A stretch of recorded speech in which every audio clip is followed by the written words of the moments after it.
संसार का संबंध दृढ़ होता है इच्छा से। बहुत सुंदर बात है। संसार का संबंध दृढ़ होता ही है इच्छा से। इच्छा खत्म, संसार का संबंध खत्म। कितनी बढ़िया बात है। पर हम भागे घूम रहे हैं इच्छाओं की पूर्ति के लिए। जब एक बता दिया कि समुद्र है भगवान, जो चाहिए इन्हीं से क्यों नहीं, पर इनसे मिलने के लिए भी तुम्हें शराब छोड़ना पड़ेगा, तुम्हें मांस छोड़ना पड़ेगा, व्यभिचार छोड़ना पड़ेगा, गंदे चिंतन छोड़ने पड़ेंगे। वो राजी नहीं हो तो करो पाप और चाहो सुख। ऐसा कैसे हो सकता है? यही है जीव की परेशानी, यही है। वो ये चाहते हैं कि हे संत महात्मा, हे भगवंत, हमको छूट दो, हम खूब गंदे आचरण करें और आप हमसे सेव संतरा रुपया पैसा ले लो और आप ऐसा आशीर्वाद दो कि हमारी उन्नति होती रहे, दुख न मिले, हमें सुख ही मिलता है। कभी स्वप्न में भी नहीं हो सकता। तब लग कुशल न जीव कहूं सपने हूं मन विश्राम, जब लग भजत न राम कहूं शोक धाम तज काम। ये दुखों का खजाना काम अर्थात इच्छा, इसका त्याग करके भगवान की शरण में होकर जब तक नाम जप नहीं करोगे, स्वप्न में भी तुम्हें विश्राम नहीं मिलेगा। और नाम जप एक गंदे आचरण करने वालों के हृदय में नहीं हो सकता। नाम परम पवित्र है। ये तभी होगा जब आपका खान पान सात्विक हो, आपका वातावरण सात्विक हो, आपका बोलना उठना बैठना सब सात्विक हो, तब नाम भगवान कृपा करेंगे आपकी जिह्वा। फिर कौन सी इच्छा रह जाएगी?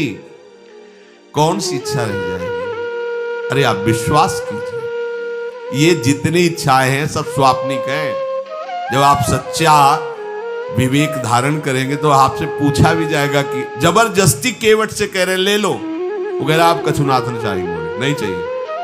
प्रहलाद जी कह रहे वरदान मांगो, हमारी आज्ञा का पालन करो, तो कह रहे हाँ आपकी आज्ञा का पालन करता हूं, हे नाथ मुझे यही वरदान दीजिए कि आपसे भी कोई इच्छा न रहे। ये वरदान मांगो कि आपसे भी कोई इच्छा। आप सोचो क्या है ऐसा भागवतिक रस कि जिसको वो मिला तो भगवान से भी कह देते।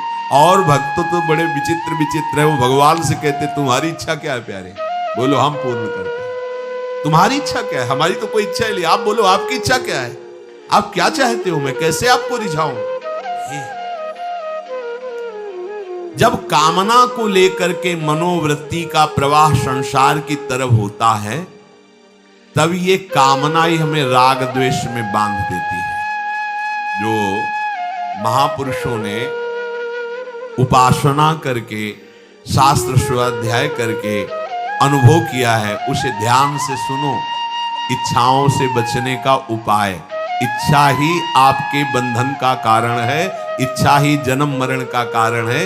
इच्छाओं से बचने का उपाय, कर प्रमाद मत बनो आलसी, करो सुचारु रूप से काम, अपना काम स्वयं करने में लाज बड़प्पन तजो तमाम। पहली बात, शरीरधारी को किसी दूसरे शरीर से अपने शरीर की सेवा तब तक नहीं लेनी चाहिए जब तक बीमार ना हो जाए, असमर्थ ना हो जाए, चाहे गृहस्थ में हो चाहे विरक्त में हो।